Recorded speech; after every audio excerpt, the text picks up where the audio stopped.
Christos, Reda Hi everyone, my name is Dr. Scott Schell, and I am creating this new YouTube channel which is essentially focused on Continental Germanic Heathenry. Now, there are quite a few sources out there which deal with the Scandinavian materials, such as the Prose Edda, the Poetic Edda, the sagas, Viking Age rune inscriptions, and so on and so forth. However, there's not really a whole lot of attention on the continental corpus. So, I also interact with several other groups outside of academia who are interested in understanding the continental corpus, specifically things like the Helion. And essentially that's what I would like to bring to the table here. I would like to go ahead and give some in-depth analyses, for example, of the various chapters in the Helion itself, among other things. So, about me real quick, I was born and raised in the city of Detroit. I was the first person in my family to graduate from high school. I went on to the university and got a bachelor's degree in German. I continued and then got my master's degree in linguistics, also at Wayne State University. And then I eventually went to UC Berkeley, where I got my PhD in Germanic linguistics. I also had formal training at UC Berkeley in the historical languages. So I have received formal instruction in Old Saxon, Old English, Gothic, Old Norse, essentially all the Germanic languages. At this institution, I was also given the opportunity to publish papers. So I have written on the Elder Futhark runic inscriptions. I have also written on magical communication and what that means. I finished my dissertation, which was called The Application of Persian Semiotics to the Elder Futhark Tradition. Essentially, this dealt with magical communication and what exactly that meant. At this institution, I also taught various classes. I mostly was on German and Germanic myth and religion.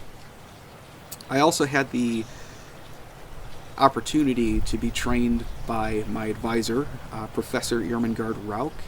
She is one of the world's leading experts in Old Saxon and semiotics, among other things.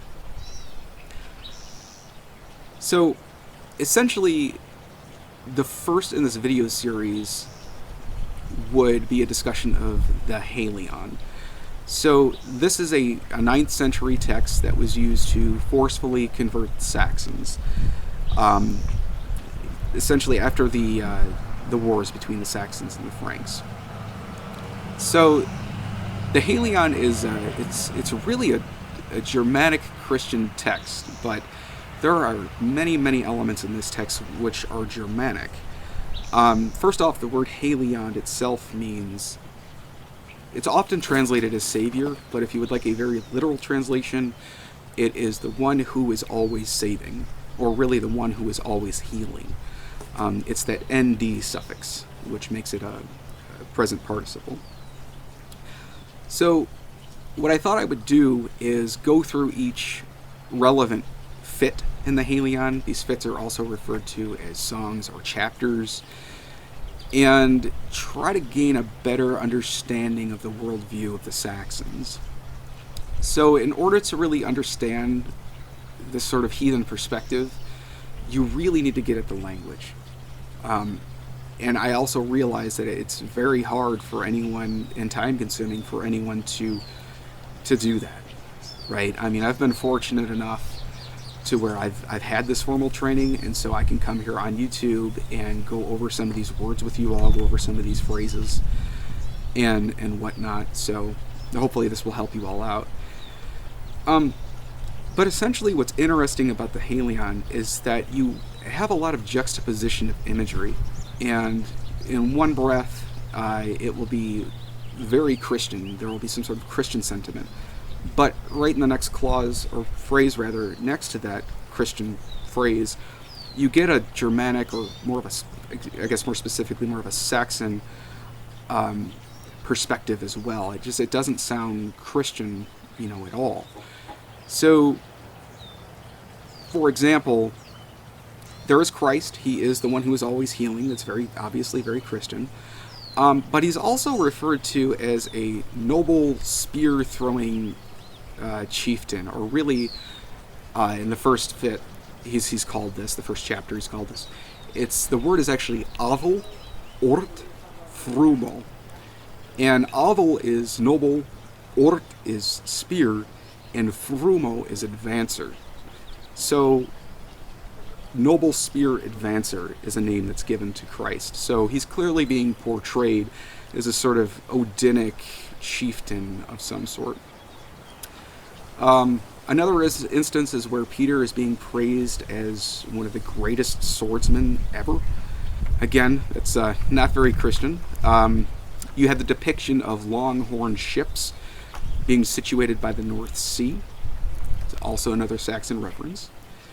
You have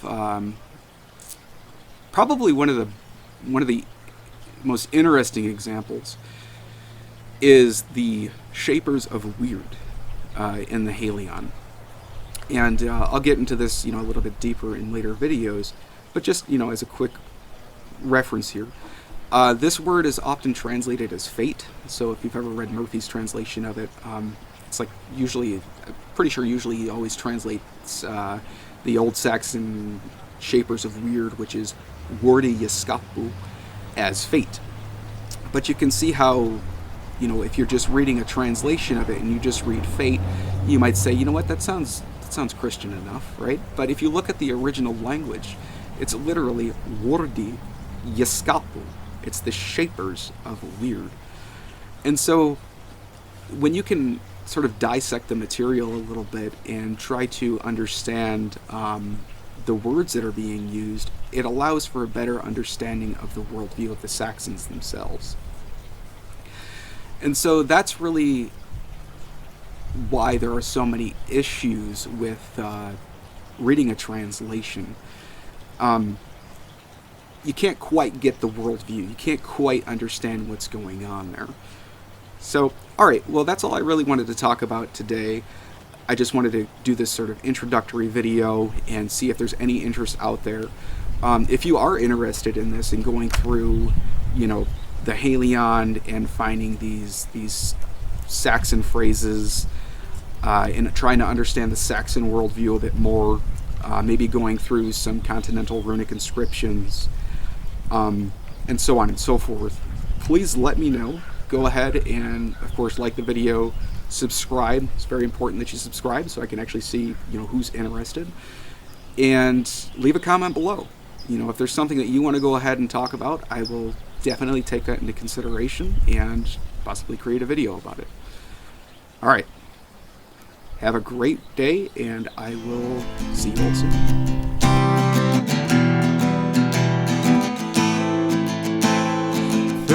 Hu orthoris os, reda coneva unia, agel not isen, ipen, erosho, tir berga,